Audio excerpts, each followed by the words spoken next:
kita belajar tentang tema 1, subtema 1, pembelajaran 5 dan 6.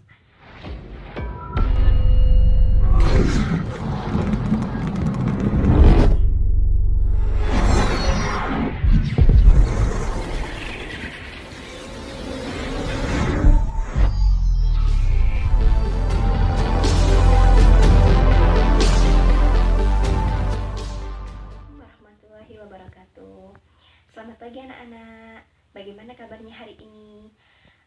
Alhamdulillah baik semua ya. Hari ini kita belajar tentang tema 1, subtema 1, pembelajaran 5 dan 6. Kita lihat slide berikutnya. Halo anak-anak, untuk hari ini kita membahas tentang pembelajaran 5, muatan pelajaran IPS. Kita membahas tentang suku Minang. Suku Minang adalah kelompok etnis yang terdapat di Provinsi Sumatera Barat. Suku Minang sering disebut sebagai orang Padang atau orang Awak. Bahasa daerah suku Minang adalah bahasa Minang.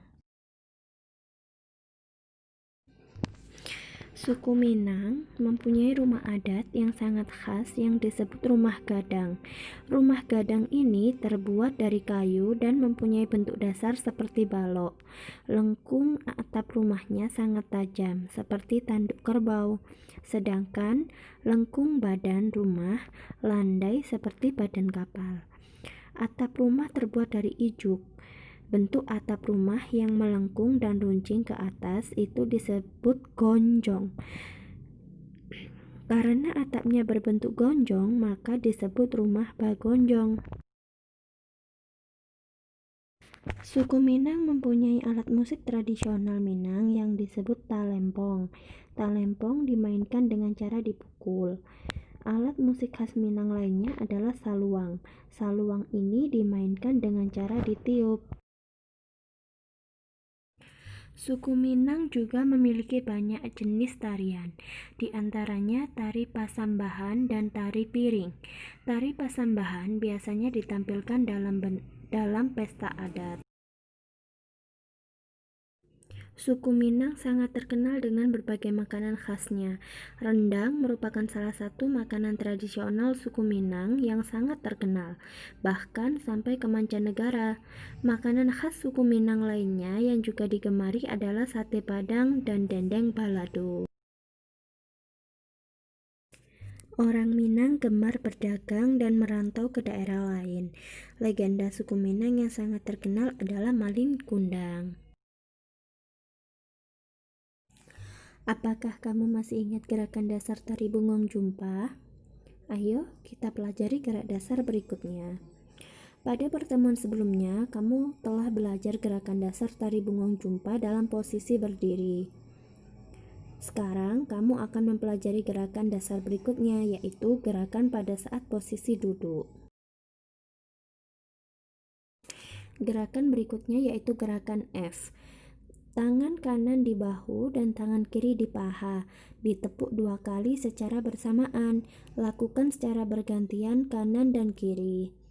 Dengan hitungan 4 kali 8. Gerakan berikutnya gerakan G, yaitu tangan kanan berdiri dan tangan kiri memegang siku. Tangan kiri berdiri dan tangan kanan memegang siku. Kemudian tepuk 2 kali, lakukan secara bergantian dengan hitungan 2 kali 8. Berikutnya gerakan H, yaitu kedua tangan tepuk lurus ke depan, tepuk ke tengah, tepuk ke atas, tepuk ke tengah. Ketika tepuk atas badan diangkat. Begitu seterusnya sampai hitungan 4 kali 8.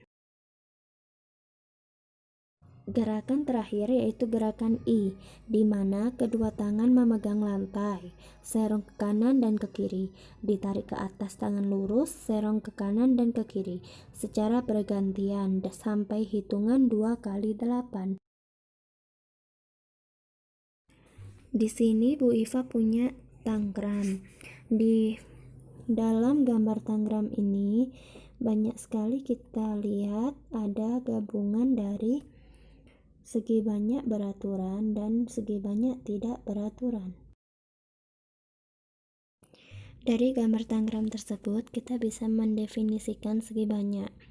Segi banyak beraturan yaitu segi yang mempunyai seluruh sisi dan sudut yang sama besar, sedangkan segi banyak tidak beraturan yaitu segi yang mempunyai panjang sisi dan besar sudut yang tidak sama. Sedangkan ciri-ciri segi banyak beraturan yaitu sisi-sisinya sama besar dan sudutnya sama besar. Sedangkan segi banyak tidak beraturan, sisi-sisinya tidak sama dan sudutnya tidak sama. Bu Iva juga mencontohkan gambar segi banyak beraturan. Di situ ada gambar persegi dan di situ persegi kan semua sisinya sama dan semua sudutnya juga sama. Dan Bu Iva memberikan gambar bukan segi banyak beraturan yaitu gambar segitiga. Di pembelajaran kemarin kita sudah membahas tentang keragaman budaya Indonesia, di mana keragaman budaya Indonesia itu ada bahasa daerah, adat istiadat, tarian adat, rumah adat, upacara adat, pakaian adat, seni pertunjukan, lagu daerah, dan alat musik tradisional. Bhinneka Tunggal Ika adalah semboyan bangsa Indonesia yang artinya berbeda-beda tetapi tetap satu jua. Bhinneka Tunggal Ika adalah prinsip negara Indonesia yang menyatakan bahwa bangsa Indonesia adalah satu, walaupun terdiri atas berbagai suku, bahasa, budaya, agama, dan adat istiadat. Apa sih faktor yang dapat mempererat persatuan dan kesatuan bangsa? Mari kita cari. Salah satu faktor yang mempererat persatuan dan kesatuan yaitu Pancasila, terutama sila ketiga yang berbunyi Persatuan Indonesia. Dengan berdasar pada Pancasila, bangsa Indonesia akan terhindar dari hal-hal yang menimbulkan perpecahan. Sikap menjaga persatuan dan kesatuan. Yang pertama, saling menghormati dan menghargai di tengah keberagaman pada masyarakat atau toleransi. Yang kedua, menghormati perbedaan dengan selalu bersikap ramah. Yang ketiga, bersikap santun dan peduli terhadap sesama. Berikutnya, bergotong royong dan saling membantu tanpa membedakan latar belakang. Letak geografis adalah letak suatu daerah atau negara dilihat dari kenyataan di permukaan bumi. Letak geografis biasanya dibatasi dengan berbagai komponen alam yang ada di bumi, misalnya benua, samudra, gunung, dan gurun. Berdasarkan letak geografisnya, Indonesia terletak di antara dua benua dan dua samudra. Indonesia terletak di antara dua benua, yaitu benua Asia dan benua Australia. Sedangkan Indonesia juga terletak di antara dua samudra, yaitu Samudra Hindia dan Samudra Pasifik. Batas wilayah Indonesia. Batas utara berbatasan langsung dengan negara Malaysia, Singapura, dan Laut Cina. Sedangkan batas wilayah sebelah selatan berbatasan langsung dengan Samudra Pasifik. Batas wilayah Indonesia sebelah selatan berbatasan langsung dengan negara Timor Leste, Samudra Hindia, dan Australia. Dan batas sebelah barat berbatasan langsung dengan Samudra Hindia. Batas sebelah timur berbatasan langsung dengan Papua Nugini dan Samudra Pasifik. Demikianlah pembelajaran tema hari ini. Jangan lupa dikerjakan tugas yang diberikan oleh Bu Guru ya. Bu Guru akhiri. Wassalamualaikum warahmatullahi wabarakatuh.